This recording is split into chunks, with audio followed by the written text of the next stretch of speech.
Hey, my name is Hardmore and I'm a diehard fan of the original Gothic games and Piranha Bytes. As this would suggest, I'm not a fan of the remake's combat system, but I think as far as the base mechanics go, we can change it to a workable system. But first a disclaimer. The system I will tell you about is for fans of the original series, but it is in no way fully fleshed out yet, nor is it for casual gamers, at least that's what I think. It contains the basics of the already existing system and has the possibility to be altered quite easily via the settings. With this out of the way, let's begin.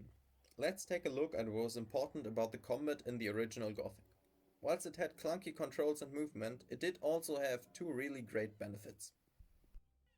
Firstly, it didn't break the immersion when you entered combat. Apart from the health bars and the enemy name, nothing else appeared on screen, which gave it a very clean and immersive look. Quite a contrast to the remake's overlaying UI. Secondly, the fighting scaled really well with difficulty. It was completely possible to play through the game using only simple attack spam and killing weaker enemies. But at the same time, it was also possible to fight stronger enemies if you timed your hits better and used different attack combinations. In my opinion, this hasn't been carried over into the remake.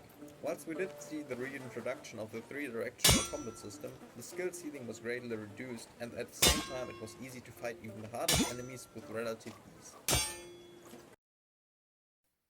To recreate these in my new take requires several changes to be made to the combat system. First of all, cleaning up the interface. You should have the option to disable the overlaying UI besides the enemy name or some other form of highlight for the targeted object or NPC. The classical design layout with the player's health and mana at the bottom and the enemy's health at the top should be kept, as you can absorb them without actually looking at them constantly. This would allow the player to concentrate on the fight as he should and not let his view be obstructed by floating health bars and the combat overlay. Another UI element should also be added at the bottom to display your current fighting stance without being in the way.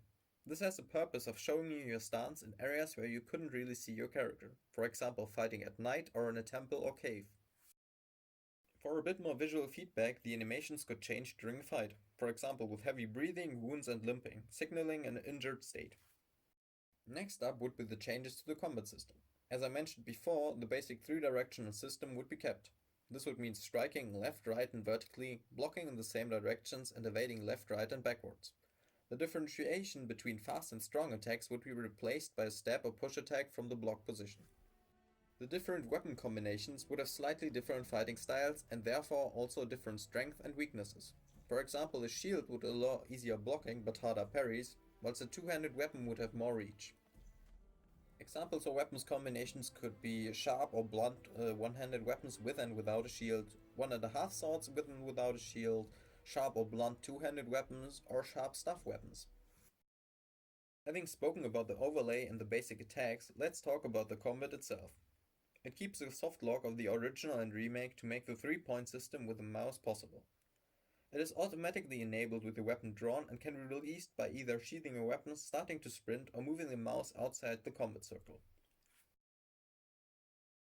The combat circle and the mouse are not visible to the player, but can be observed through the character's fighting stance. Bottom left means blocking and attacking from the left to the right, bottom right means blocking and attacking from the right to the left, and top means attacking downwards and blocking upwards. As mentioned before, these fighting stances can also be observed at the preliminary interface on the bottom of the screen.